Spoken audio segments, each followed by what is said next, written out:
Para kay Edna Mariano, 52 anyos, 10 taon na siyang nakikiisa sa traslasyon. Sapat na ang makapaghintay sa gilid ng kalsada upang makapuna sa Poong Nazareno, bitbit ang panalangin para sa pamilya at kinabukasan ng kanilang mga anak.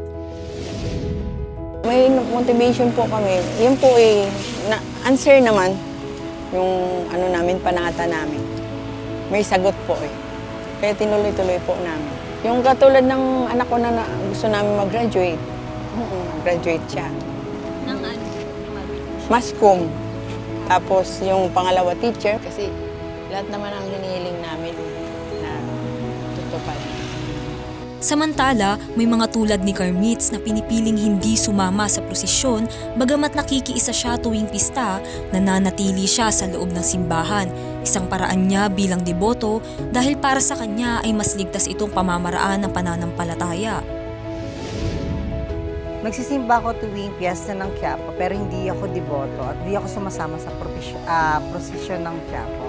Isa sa mga kinatakutan ko dahil super risky yun, delikado, makikipagsiksikan ka, makikipagunahan ka para lang makapunas doon kay Poong Nazareno. Kasi hindi ko talaga kaya makipagsiksikan Mabilis kasi ako masuffocate lalo pag super crowded talaga yung tao. Sa kabilang banda, mas pinipili ni Matt, 16 na taong gulang ang mas aktibong pakikiisa. Bata pa lamang daw siya ay sinanay na siya ng kanyang mga magulang na makaisa tuwing traslasyon. Sa 2 beses niyang nakaisa sa prosesyon, nasaksihan niya na ang panganib ng siksikan, ngunit hindi raw nito napapatid ang kanyang debosyon. Bata pa lang po, sinasama na po ng magulang ko sa prosesyon. Masikip po, mahirap po huminga. Tapos pag umilalim ka po kasi dun, pwede ka na po mamatay dun. Pwede ka po mawala ng malis. Iba na po kasi yung pakiramdam pag gandong ka rin. Kumbaga kilabutan ka rin. Kasi kaharap mo na po siya. Yung nagbibigay po sa'yo ng lakas araw-araw. Nakilala ko din si Mayo, 72 taong gulang na nagsimulang makiisa sa prosesyon noong 1967. Sa kabila ng edad, patuloy pa rin siyang namamanata, bitbit ang panalangin lakas ng katawan at kaligtasan. Naranasan ko ng pumasan, umpisa sa loob ng simbahan hanggang sa paglabas ng senyor.